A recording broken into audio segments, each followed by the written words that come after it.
Mag-chop po tayo ng pork chop para sa dinner ng mga amo. Ayan. Chop, baby. So, nilagyan ko ng plastic para hindi madumi ang aking chopping board. Ganun lang ang style ko. Hindi ba?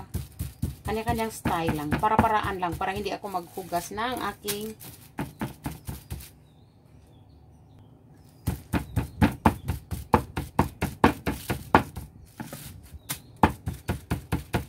ganyan lang para malambot ang ating pork chop, guys. Maraming salamat po sa inyo dyan.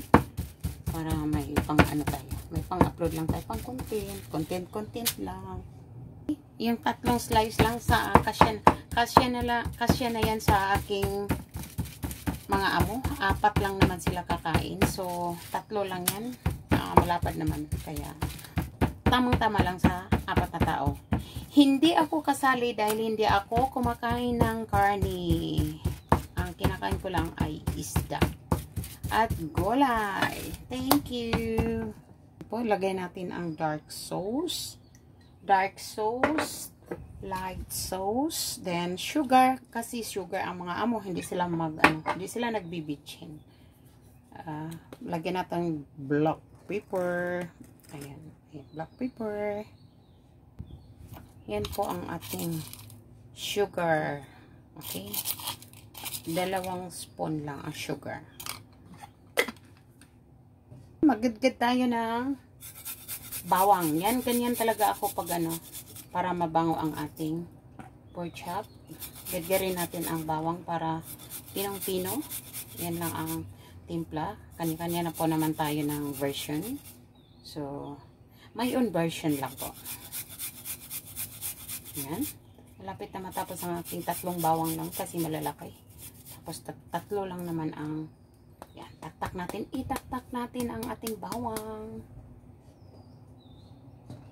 Ayan, masarap na po ang ating sauce. Kasi tinikman ko na. Kasi mamaya hindi ko natitikman yan dahil karne yan. Hindi ako nakain ng karne. Kaya ganyan lang ang ating pag-marinate ng pork chop. Half hour. Then bago natin iluto para masarap. Yan, di ba? 3 lang po, kasyang-kasya na sa kanila. 4 lang silang mag-pamilya, mag-anak. Okay. Yan. 3, masarap na yan kasi may bawang, may black pepper, may wine.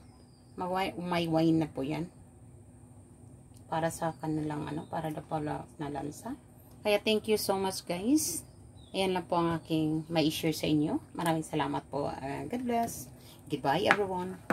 Thank you for watching. Oh, di ba